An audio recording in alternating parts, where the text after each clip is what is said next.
So a pivot, the way I look at it, like every time we go into a new industry, it's sort of like entering a championship in a sports game. It's you're going in, and what really matters is not about which championship are you playing in. It's more about who's your team. Fail a lot and try again.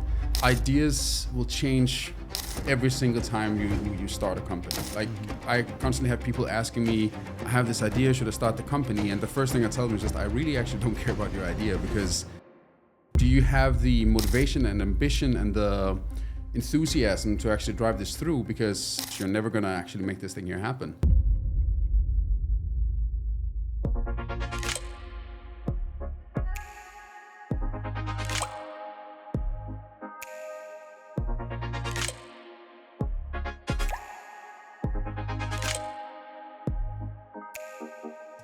Welcome to the Sandpit Startups podcast, where we journey into the minds of the brightest and the best the region has to offer. We're here to connect the founders in the studio with the founders listening at home. In the next half an hour or so, we hope this content motivates, educates, or inspires you. And if it does, you know where the follow button is. We are thrilled to have with us Andrew, the co-founder of Seez. It's an incredible journey of Seez that we would love to discuss with Andrew. It starts from fundraising. It will get into product development, but it also will talk about the stages of a startup, getting into a scale-up, and even in between, the pivots that are important in the world of entrepreneurship. So we are really thrilled to have you with us today, Andrew. And let's get started and get to know more about your journey so far. Yeah, cool. Thank you for having me. It's really exciting. First and the foremost question, how did Seez start, and how has it evolved over the years? So Seez started, like most other startups, looking like nothing of it what it is today. It started out, so originally my co-founder, he had an idea that he was about to move to Abu Dhabi, and he had just sold his car. He found a car he liked on the street, but he didn't know if it was for sale. And he then thought like, it'd be great if I could take a picture of that car, recognize what car it is, and then then buy that car. And then he came to me and said, could we build something like that, sort of like a Shazam for cars? And I was a bit like, yeah, we could do that. And like we played around with the idea. And then we formed a team of some developers, and I led that team to then build the first version of an image recognition AI bot that would recognize what car you're looking at, and then tell you which car is it, what's it worth, where can you find similar ones. And then that was how the whole thing got started, with just an idea about that. Obviously today we do nothing of that. So it changed quite significantly along the way. We pivoted many times, but always at the core kept AI as like one of the fundamental things. We invested heavily in AI, like way before it was like a household name. Back then it was also like getting the first wave of like attention, but it was more like NLP that was slowly catching on back then, and it wasn't really taking the shape that you're seeing today with the LLM models. So it was a very early dabbling with the idea of AI, and we knew we wanted to do something in AI because we always had a team of machine learning and data scientists in the company, but AI has still not taken the shape of what is it going to become in the future. So we started out with an app, became quite popular, I think it was number 2 or 3 on the App Store here, and then like number 5 or something like that on the Android Play Store. Did quite well here and in Saudi and Kuwait, so we did well with that. But the problem with it wasn't easy to monetize, and eventually a startup gets asked, how are you going to make money on this? Yes. We tried to monetize the data, and we did quite well on that, and then suddenly COVID hit. And then during that period, we had some chances to explore what was the other factors we wanted to go into. And one of the key things we found during that journey, which is a key thing also when you're building your company, is trying to see what are some of the other problems in the industry that you haven't addressed yet. That you can't address all problems, but there are always some interesting ones that you might want to address either in a future company or if you ever have to pivot or something like that. One of those that we found that was really, really interesting and getting more and more attention was online car buying. Right. So all of the industry had been like totally digitized and totally innovated with the like e-commerce, but automotive was still stuck back in like what really hasn't really changed much since like the 1950s, because the only thing that changed was you went from the newspaper to a digital newspaper, but there was no way you could buy the car online, even if it was a new car. Like the first ones to do that were Tesla, and they were doing it in a very scrappy way. So we saw that there's a huge potential there. We worked with the Dubai government on launching that in collaboration with BMW, and actually launched at GITEX. So when that came out, we met BMW and Mercedes there, and they got super excited, said we want to explore that in Europe as well. And then we found our first partner in Denmark. I'm Danish, so it wasn't because I'm Danish, but we found just a good match with the Mercedes, the official reseller of Mercedes in Denmark. Launched there with them, built a full online sales solution for them, and then built a marketplace around that. Learned that also takes a lot of money, and then all the other industries were collapsing at the same time. So we then found that the software we had built there was actually super valuable, and then that's what built the foundation for what we have now. And throughout this whole thing, we had AI with us. Like we had built AI models for residual values. We needed that both for back in the days when we had the app, and we needed it for when we were doing the marketplace where we were selling cars fully online ourselves. So we built also a bunch of models on which customers like to convert and those kind of things. And all those technologies we carried with us. So the fundamental technology stayed, but the use cases and how we applied it to the markets, that changed over the different pivots we did. And then finally now we managed to, like all the other times, we've managed to hit product market fit just before the industry changed significantly because there's so many changes happening. Yeah. So it was always a constant okay, now we're getting there. Now let's go scale up, and then the market shifts. Right. And then get back in there. Okay, now let's find product market fit one more time, try to get that to work, and then the market shifts.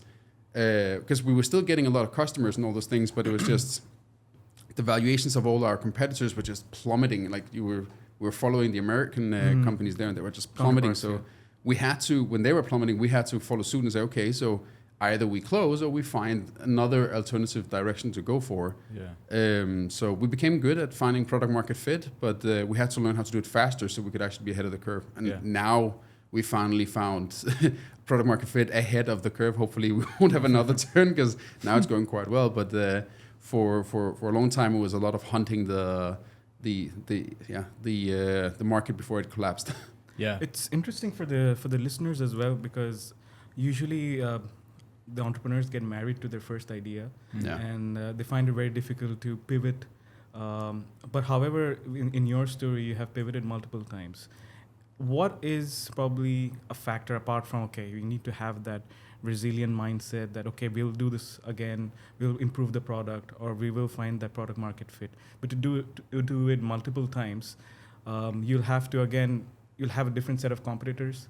You'll have probably new entrants that could be trying to enter the market that you are in, or you already have people that are established and you will be the first to be the new entrant in the market. So how has that balance been in terms of managing the pivots? So a pivot, the way I look at it, like every time we go into a new industry, it's sort of like entering a championship in a sports game. It's you're going in, and what really matters is not about which championship are you playing in. It's more about who's your team and who are your teammates. How do you play with your teammates? And then it's just about taking every single challenge that gets thrown at you and solving those nicely. So it's every time that we had to do a pivot, like first of all, we stayed in the same industry. So it's not like we totally shifted out, and we stayed, like I said, with the technology. So we didn't go in blank with nothing. Yeah. We went in and took what we had before and repurposed it in different ways. Okay. So the key thing on ideas is that ideas will change every single time you start a company. Like I constantly have people asking me, I have this idea, should I start the company? And the first thing I tell them is just, I really actually don't care about your idea, because that will change. I guarantee you will not look anything like it, but I'm really curious to see why you think you should do this thing here, and do you have the grit to do it? Because that's really the thing that gets excited. And then do you have the motivation and ambition and the enthusiasm to actually drive this through? Because that is what you're going to be driving on at the beginning, and to get people to follow you and to get people to run with you, you need to have that spark and start a dream for people. Otherwise, you're never going to actually make this thing here happen. So that's the easiest way for going about it. Don't get too hung up on your ideas. Don't be afraid of sharing ideas. I see a lot of early founders that are afraid of sharing their idea because they're afraid somebody else will steal it. Sign NDAs. That they don't work, first of all. Not for these kind of things here. Yes. They work for third parties. But like if you're afraid of sharing an idea, then you're not good enough at executing your idea on your own. Because the whole thing is that you have dug into these things here and tried to understand it, and then you can execute on it. If somebody else is better at executing on it than you are, then you should probably sell the idea because you're not the right person to take this to life. Ideas are not as unique as you think they are, Right. but execution and a strong team is quite rare. And when you find that, that's something that's worth holding on to. So through these pivots, what internally is it, like how do you keep your team aligned? Because obviously small businesses and startups can pivot very fast, but with a limited sort of budget, pivoting and not having everyone on board and really understanding things, particularly like with expensive developers, if they're kind of not really working in alignment with the overall like project goal, then I can imagine it would result in wasted investment. How do you keep them aligned and like ultimately very productive on like a very quick pivot? You decentralize the pivot. Like the pivot shouldn't just be your brainchild. If you believe that you are the only person that can make this thing happen, you're never going to make your company big. Like a lot of things are moving inside Seez that I'm not in charge of, and I'm not the one doing it. My team is taking care of all those things, and I trust they will take care of it. I sometimes check up on everything that's happening to make sure that things are moving. Now Seez has reached a higher scale, but all the time you have to trust that your team members are there to help you. If you don't trust your team members, even all the way down from like the most junior developer or the most junior accountant, anything, like if you don't trust them, they shouldn't be in your team. That's the most important thing. It's the trust over the skill. The skill, if you trust them and if they're hardworking, they will pick it up. But it's really about having that trust in the people you're working with will make these things happen. Then you can get there. And then when it comes to doing a pivot and getting everybody aligned, it's about communicating why you want to do it and how you want to do it, and then let them contribute to the pivot as well. It shouldn't be your pivot; it should be the company's pivot. Because ultimately, you're not going to be able to run this whole company alone. If you are, great for you, but then you don't need a team. Then you can be the first person to build $1 billion company single-handedly. That will happen eventually. So maybe you are that person. But if you're not, then building it with your team and aligning your team and communicating with your team is what's going to be driving it towards actually happening. And then pivots are relatively easy and relatively cheap for a startup because it's very easy if you're like 5 guys that are working together on something.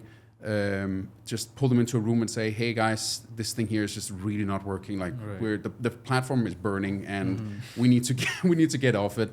Here's everything I have gathered information. I still don't know half of it. Like, can you help me find the information that we're missing? And then let's come up with an idea for what we can do. That's how I think, like how we did it in the past and how many other companies have done it in the past as well. That's interesting. A follow-up question to the pivots would be, we'll move off pivots eventually. Yeah, that's fine. We will, but we'll pivot away. Pivot away for sure. Is the defensibility of the products, right? One thing that many entrepreneurs get as questions from accelerator programs, investors, or even friends and family, like how would you be defending the product? Okay, you have a great team around it, but you will have to reach that product market fit. So in order to reach that product market fit, is there a secret formula which includes, because you've done it, so maybe you see a pattern that this is step 1, step 2, step 3, and that will allow you to have a decent product market fit to go ahead with that particular pivot or to an investor with the same concept? Yeah, it's built fast, test a lot, fail a lot, and try again.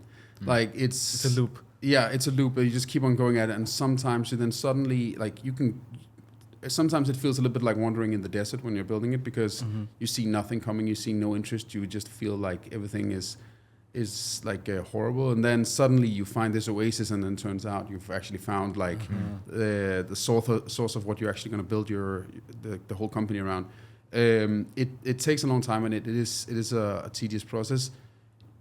A lot of people get boggled down on, they create a massive vision of what this thing should be, but if an MVP version of it is getting people excited, then you know you're onto something. And then you have to start like catering to it, but you need to be very clear on, you might not have found the perfect thing yet. You've just found like the edge of it, and you need to then carve out more of what is your product actually going to look like.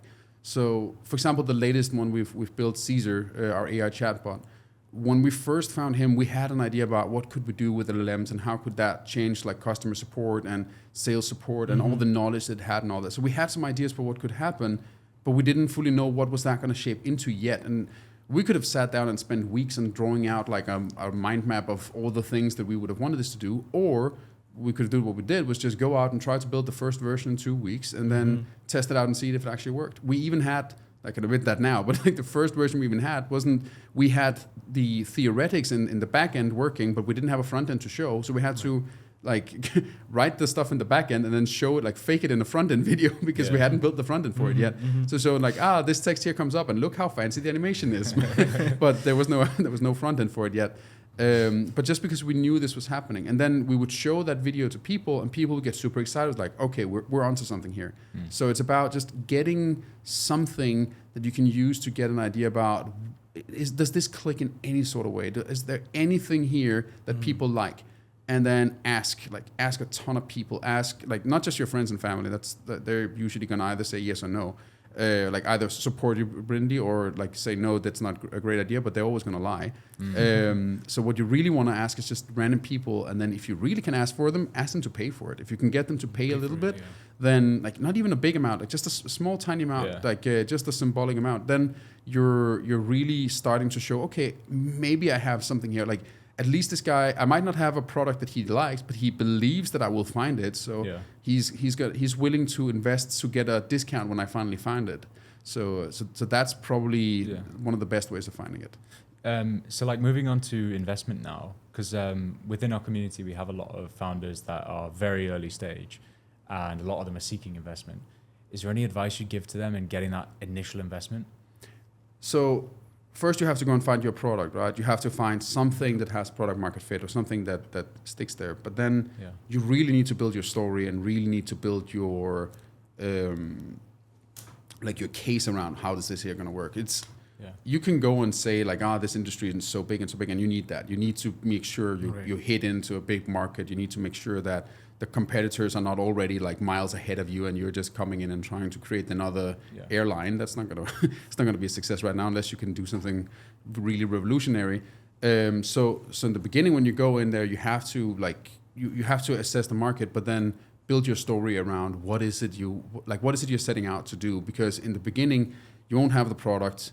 You might have a good team, but still even a good team won't cut it in the beginning. And you don't have the money to execute anything against these guys here. The only thing you really have is your story, your enthusiasm, and your vision on it.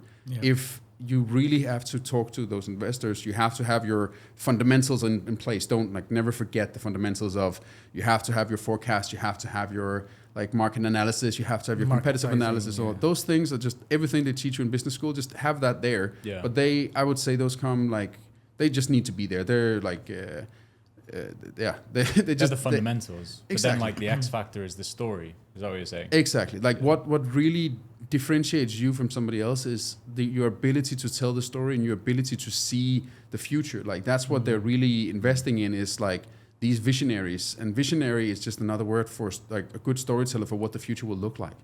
And you can draw inspiration from other either competitors or people in other industries that are tackling similar problems, and see how they pitch the stories. Listen to a lot of people and get inspiration from that. Because the storytelling and the believing in this thing here truly yourself is what's really going to drive it forward. Again, you still need the solid numbers to do it, and because every time you tell the story, you have to point back to your sources and say, by the way, look here, here, and here. But if you're just going in with a boring pitch deck and trying to with the most sweat on your forehead, trying to pitch something to a VC, I guarantee you, he's just going to say we really want to stay in touch and hear more, which means no in VC. Brilliant. No, it's absolutely true on that point, and it's always a mix of the narrative and the numbers. So the narrative has to be on point with it either comes through intrinsically of the motivation of trying to change a particular market that person has expertise in or has a pain point in, but also the numbers, right? Without the traction, you cannot go to a VC, because VCs also are numbers people, so they will have to see a a certain amount of milestones that could be achieved, because they also are answerable to.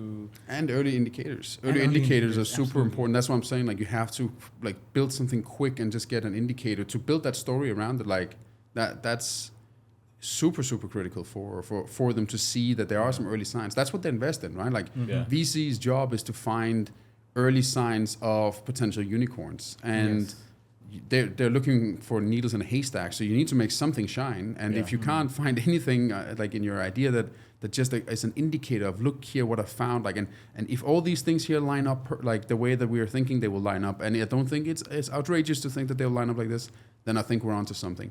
That's what they have to see. That's what they have to believe in. That being said, here in the region, they're not as big of risk takers as they are in other regions. That's why you have to have your numbers really solidly in place. Like you have to like double down on the fundamentals as well, not just go in the US and in not as much in Europe, but a little bit. You can sometimes like get funding just on a crazy idea that, that with a crazy enough founder, and they do sometimes succeed and sometimes fail. Yeah. That doesn't happen as much here, so you still need the fundamentals here. For sure. They are more conservative in that sense. However, Sorry. however, in terms of post-funding, so that's a unique perspective that we would love to get from you, because you have been through the stage of being an early stage startup, getting funded, being a scale-up, and then perhaps getting funded again. So how has that transition from a startup to a scale-up been? And there would be good indicators for someone to expect that, okay, after I get funded, the stakes are higher, the expectations are higher, and you have people answerable to who are VCs, compared to initially it's just co-founders, and you can just talk amongst yourself and probably get away with it. Yeah, I mean, the minute you get the funding, the clock starts ticking, right? Yeah. Like you need to go out and show what you're going to be spending that money on. Like and you need to. A lot of people get this image from, like, especially from Silicon Valley, that companies go out and just buy and spend. But that's, first of all, those times are most likely over for at least for a while. And then secondly, it's also, I don't believe that's the right way of building product market fit. Like product market fit needs to work even at a small scale. Then once you have it, you can like turbocharge that. But the fundamentals need to be there if the unit economics are not there and all that. Yeah. So I definitely think that's the first thing. Like, don't go out and hire a massive team from the start. Like have a natural growth. Like make sure you still keep your fundamentals in place find the right people.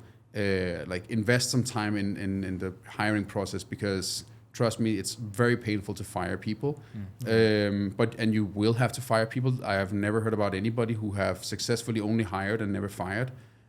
So you will have to fire people, but try to minimize that. So really spend a lot of time in the hiring process, find the right ones, make sure they're worth it, make sure they're not just, there's a lot of, especially for startups, you get hung up on a lot of fancy names and fancy backgrounds, and some of those mean a lot. But you also have to go beyond that. Like you need to make sure, first of all, there's a good culture fit between you and the person that you're hiring, especially in the beginning, because you and those, however, 10 people, 5 people that you have on the team, you guys make up the culture. Yeah. So Yes. anything you do, the smallest things you do are going to affect everything you do. If you're slow at answering emails, that's going to be a cultural thing. That's something that will become part of your fundamentals. So if you hire somebody that's not good at doing the things the way you want them, then that sets the stage for how the company is going to be in the future.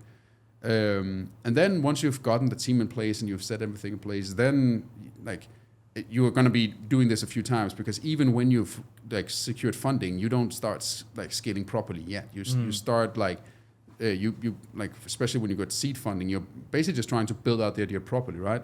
When you go into to A and you have to start growing, then there's still things that you need to figure out that, when we built this thing here, we never thought about that. And there's a bunch of new issues that arise. So start fixing these things here, and like while you are trying to get the rocket to take off.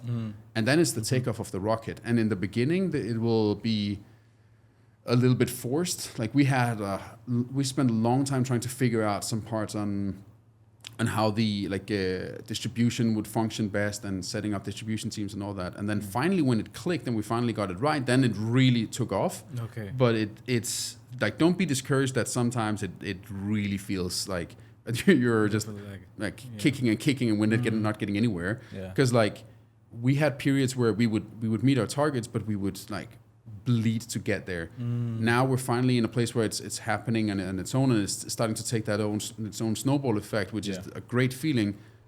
But then a ton of new problems arise. Like, you now have to start thinking about things at scale, like small stupid things, like for example, we picked the drop down menu here, but now we have 200 customers.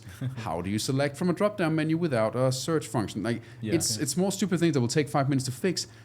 But when you have a million of those in the way you build the software, then suddenly you have to start rethinking everything at scale, and it's always your small lazy mistakes that catch you in those situations when you start growing. That's where it starts hurting. So you have to go and start fixing those. So like, and those things just become a lot easier if you have a team that you trust on these things here, because then you can start distributing the workload to them and say, okay, so we're going to be setting these things up. You're going to be in charge of this. You're going to be in charge of that. You're going to be in charge of this.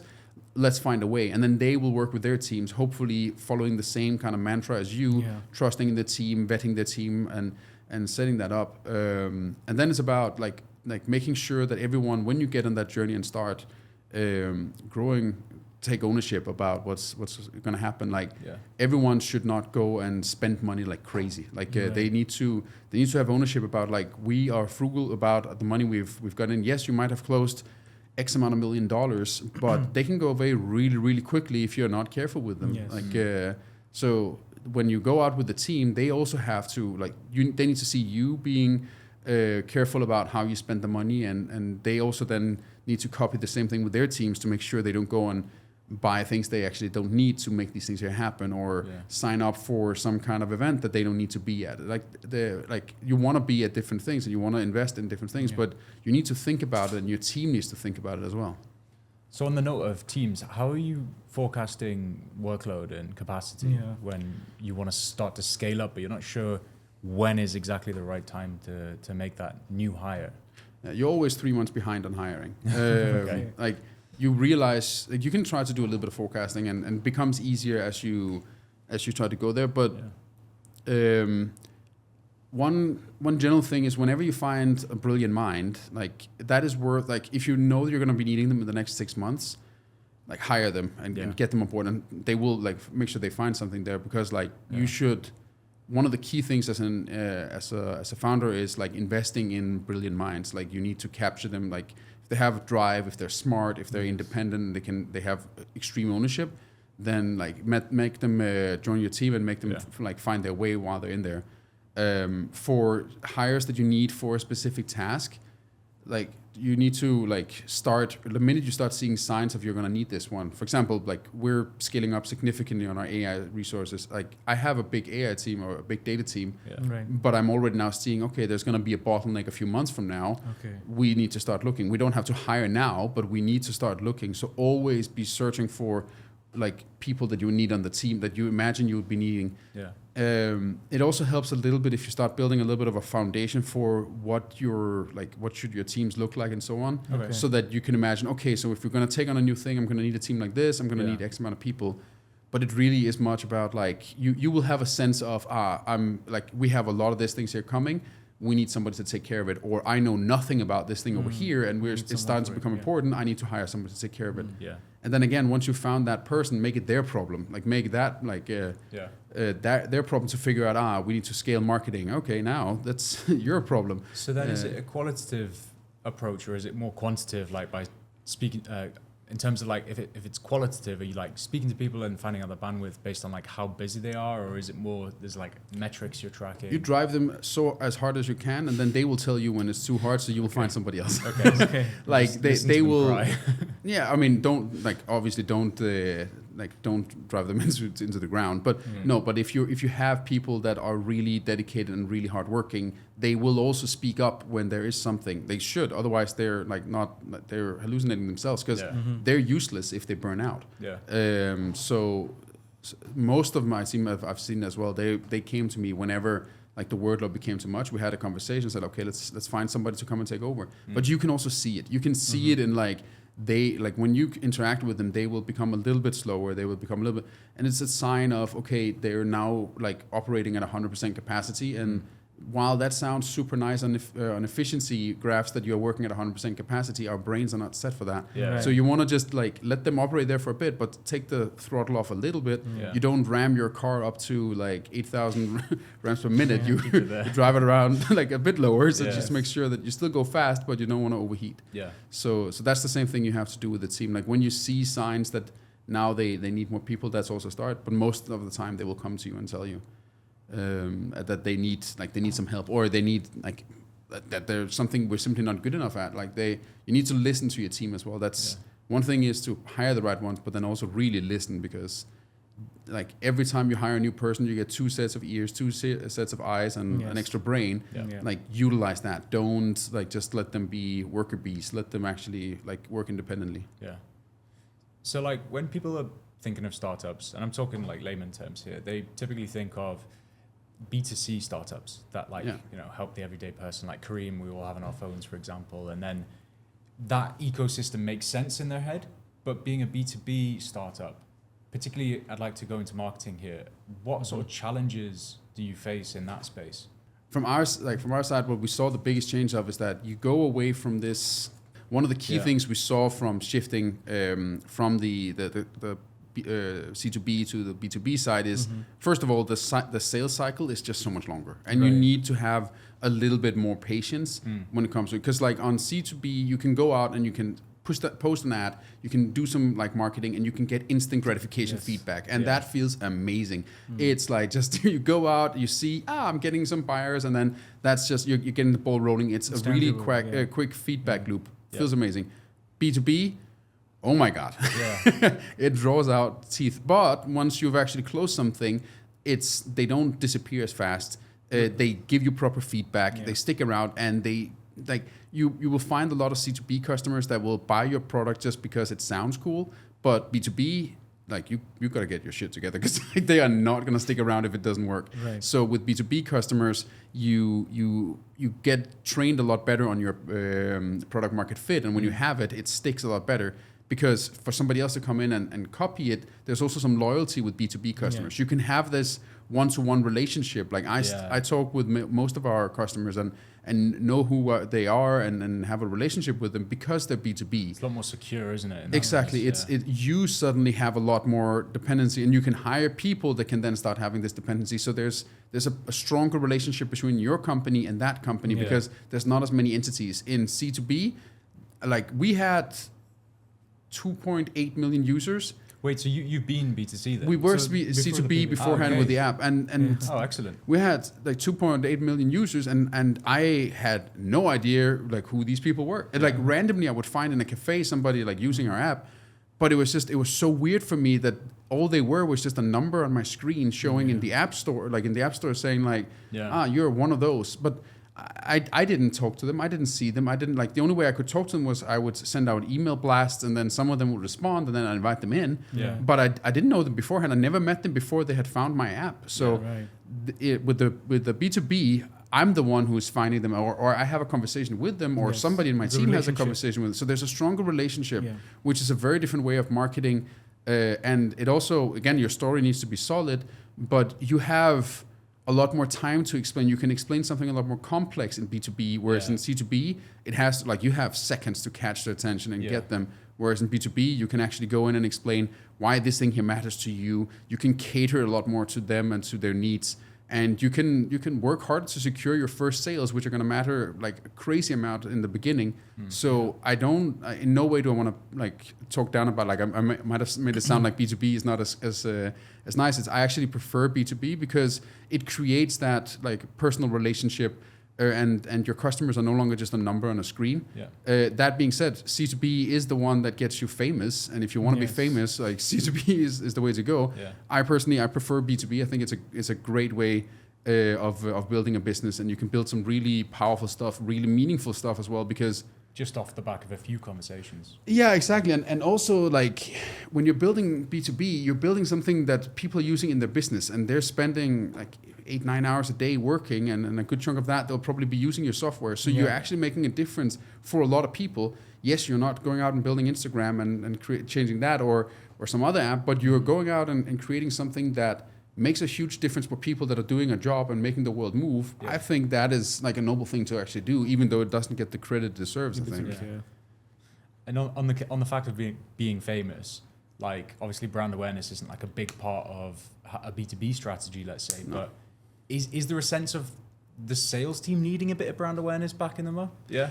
So you still need to have this like you need to have these like this credibility. Like it actually matters more than it, because with C2B you can create a fake brand, like you can create a fake image, and you can maybe do that as well with B2B. It's a little bit harder, but you really need to like have this establishment of I have high quality, I have these things, and people will see it immediately because it becomes a lot more intimate. So your brand and your name, like the fact that you can refer back to somebody, like if I can go on and say like customers who use my C2B product say this, it doesn't really say much. It's one guy. It could be any one guy, but if another known B2B or company or other known big company goes out and says we really like working with these guys, that speaks volumes. So I think in fact more than ever, like building a strong brand and like living up to your word matters more in B2B. So if you can't live up to your promises, and if you can't do what you say to your customers you're going to be doing, you will hurt your brand significantly, and it will hurt your business very quickly. So it is a ruthless one, and you have to have a strong name, but it's a different type. It's not famous in the way that your mom and your grandmother will know about the company, but everyone in the industry will know about it. Like now everyone in the automotive industry that's like on the international stage know about us, but anyone who is outside don't know anything about who we are, because we are not like in their domain, and that's okay. You don't need a world famous brand on that, but you need to be famous in the industry that you're in, and especially within the niche in the industry, you should be very well known when you're B2B. Yeah, it was fun days. Like there's a bunch of stuff you have to really master when you're building like an app. There's like the cost per click and the cost per install is just like you need to obsess about that. Like you still need to obsess about that in B2B, but it's much harder to assess what that would be on B2B, because there it's more about like connecting with the guy, and one meeting from the salesperson can really make a huge difference about if this sale is going to happen or not. So it's very, very different in their nature. What are some tricks like in the App Store, for example? Because I know sometimes like when you search for an app, their competitor comes up right above them. So there's some things you can do in the App Store to like optimize conversions. Find a very, very good category that you can dominate. So we were the first ones to pick lifestyle for the App Store. Nobody was in that one like with us. And then like shortly after, when we ranked to the top, the funny thing was that the only ones that were in there was Do and Etisalat, and we were in there with them. So we were number 3. Wow. Actually, no, Do and Etisalat became behind us. It was Tinder was number 1. It's just based on preferences, mate. I'm joking. And then something else, and then we were there. I can't remember who the number 2 was. And then Do and Etisalat were but there was nobody else in that category. Then suddenly, like when we were dominating that category, then all the others like Dubizzle and so on, they came in and said, we also want to be in that category. Then they wanted to enter the category. But if you find a good category that's relatively popular and where your competitors are not playing in yet, and you need to be obviously able to justify being in that category, then the best trick is just get in there and then really like push hard for that thing. You need to find, with everything and stuff, you need to find a niche and then just double down on that whenever you find that. That goes from everything from where you place yourselves on different social media platforms, where you place yourselves out in the real world, like if you can partner up with other upcoming events or something like that, like just to get yourself out there and see, like try different things. Don't spend too much money on it, but give everything a try. Invest a lot of time, not a lot of money. Try out the different industries, try out different keywords, like really like spend that time can make a huge difference, because it's the small tiny things that suddenly just work really, really well. Interesting. So there's like an aspect to SEO in the App Store, I suppose. Yeah. Oh, is it? Okay. I've never heard that before. Like when we were doing it back in the now it's the same back in the day, it's like 3-4 years ago, we were focused on that. App Store optimization was only slowly kicking off. I know now from other people that are doing it that now it's a much bigger thing. Yeah, I can imagine. Especially because the tracking and all the stuff that has happened on phones and all that has made it a lot harder to do the optimizations on regular social media and so on. So therefore, you have to now catch them in other places. And so App Store optimization became a lot better. Nice. Absolutely. And I think so we're close to the end of the podcast, but probably just would end with some nuggets of wisdom from you, especially that you have been in B2C, B2B, and also expanded to different markets. What would be the mantra that you would probably share with the listeners that they should follow in order to probably achieve the same heights of what you have with Seez? So that would be the same as I tell my team as well. It's extreme ownership. Like, you need to take accountability for every single thing that happens, even if you don't think it's your fault. Okay. Like, you have to, every single situation that's there was always a small thing you could have done differently to try to change it. And it can be a little bit tiring, but if you live by that mantra, then you increase your chances of succeeding in every single situation just a tiny bit more. And those small changes, they add up and accumulate and create much bigger chances. So you meet the threshold. And sometimes, especially in startups, getting over that threshold to actually survive and actually get into the other one, it's all these small like things where you just like dedicate yourself a little bit extra that makes these things here come over the edge. And the important thing on extreme ownership is to understand the fact that it's, even when it's not your fault, you still have to go back and look at, say, what could I have done differently? Yeah. What did I learn? And how am I going to do it differently in the future? You still screwed up in the first place when you did it, but you analyze it really carefully and try to figure out how am I going to do it differently. This is going to make sure, even if you're not doing a startup, but it's going to make sure anyone, your customers, your VCs, your stakeholders, anyone you're working with is going to trust when you make a mistake, and you will make mistakes. You will screw up. Sometimes you screw up really big. When you do screw up and you come back to them and actually say, this is what went wrong, this is how we fixed it, and this is how we're going to make sure in the future it's not going to happen again, they will feel a lot more comfortable in giving you another chance, rather than if you go out and say, like, it's not my fault, something else happened. Because then they don't feel secure. They don't feel like you have control over what's happening. And if you take that and build that as your mantra, both on how you do things to make sure that you get ahead of everybody else because you analyze everything and you try to do everything you could to make it happen, even when it's not your job. And if you keep on like taking ownership and learning from all those small learnings, that will put you over the edge. And then it's just about staying alive long enough until you get lucky, because at the end of the day, that's really what it's about. Amazing. Well, we'll leave it there. Yes. Thank you so much for your time. It's been a pleasure. Thank you. Andrew. Yeah.